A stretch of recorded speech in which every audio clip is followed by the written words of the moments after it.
In 2020, at the height of the COVID-19 pandemic, everyday life slowed to a standstill.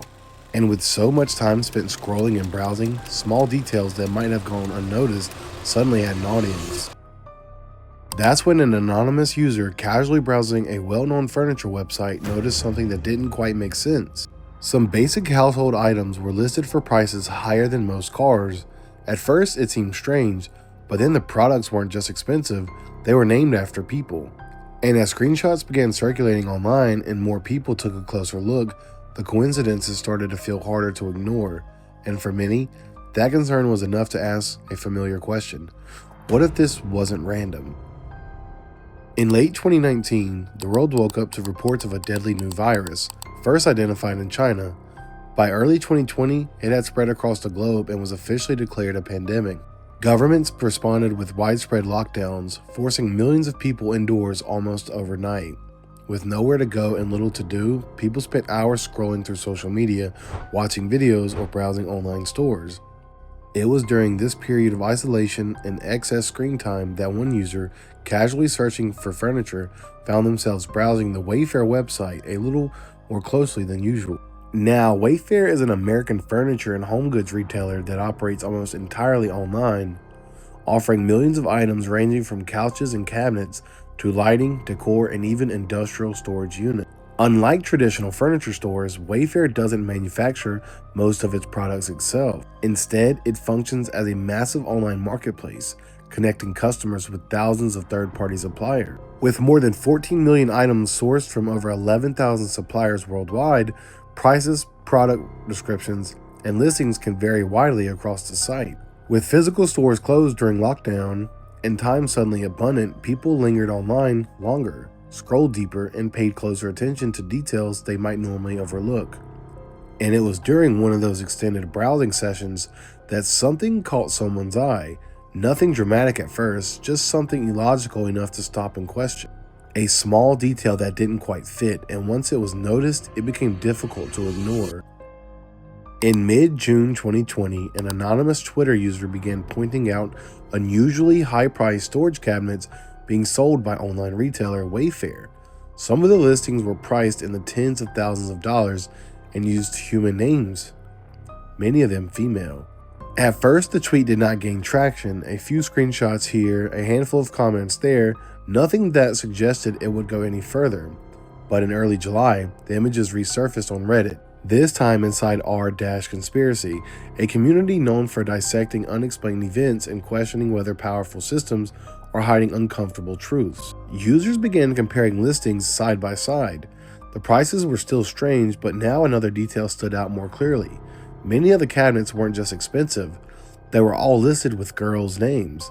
And what started as curiosity slowly turned into coordinated analysis, as users built narratives around patterns they believed couldn't be accidental. And from there, the discussion began intersecting with communities already focused on uncovering hidden trafficking networks, including followers on QAnon, an online movement that emerged in 2017 around the belief that powerful elites are secretly involved in child exploitation and that institutions work to conceal it. Within those circles, the Wayfair listings were reframed not as odd pricing choices, but as potential signals hiding in plain sight. Some users began cross-referencing the product names with missing children databases, claiming matches. Others pushed the theory further, suggesting the prices themselves were code. And by that point, the theory had momentum.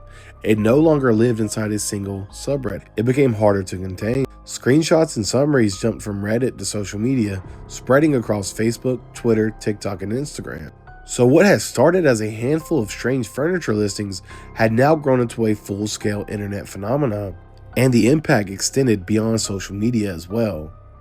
According to reports at the time, the National Human Trafficking Hotline began receiving hundreds of tips referencing viral posts that claimed Wayfair was connected to a child trafficking scheme. Although it began in the United States, within days it spread internationally, turning Wayfair from a domestic talking point into a global trend. Mentions of Wayfair alongside the words trafficking surged across Facebook and Instagram as users shared screenshots, clips, and summaries of the claims. On TikTok, videos under hashtags like #WayfairConspiracy and #WayfairGate began racking up millions of views as short, emotionally charged clips introduced the theory to users who had never seen the original post. Even after TikTok removed a number of videos, watchdog group Media Matters reported that the hashtag Wayfair Conspiracy still accumulated more than 2.5 million views on the platform. While hashtag WayfairGate surpassed 830,000, the reach was just as significant on Instagram. Data from CrowdTangle, a Facebook-owned analytic platform, showed that the term Wayfair generated roughly 4.4 million engagement. On Facebook itself, the theory spread rapidly through public pages and groups, resulting in more than 12,000 posts and close to 1 million direct interactions. Even more unsettling to observers were the names attached to those listings, cabinets labeled Yaritza, Alvia, and Samaya, and many more. Online, those details quickly became the center of speculation. Supporters of the theory argued that the pricing couldn't be accidental, and as the discussion escalated, users began attempting to connect the product names to real-world cases. One wildly shared claim linked a Wayfair cabinet named Samaya to an outdated missing person report involving an Ohio girl with the same name.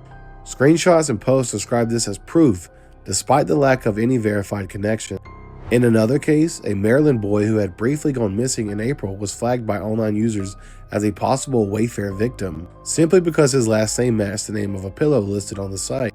He was located in less than 24 hours unharmed, with local authorities confirming there was no evidence of kidnapping or trafficking. But by the time that clarification surfaced, the theory had already spread far beyond the original post. To those following the story in real time, each coincidence seemed to reinforce the last. And once that mindset took a hold, every new detail, whether verified or not, was interpreted as further confirmation that something deeply wrong was hiding just beneath the surface. As the theory gained attention, official responses began to follow. A spokesperson for Wayfair addressed the claims directly in a statement to Newsweek, saying there was no truth to the allegations. According to the company, the cabinets drawing the most attention were industrial-grade storage units intended for commercial use, and their prices accurately reflected that. Wayfair acknowledged that the listings lacked sufficient context and said the products were temporarily removed so they could be renamed and accompanied by clear descriptions and photos. Wayfair also responded to questions about the product names,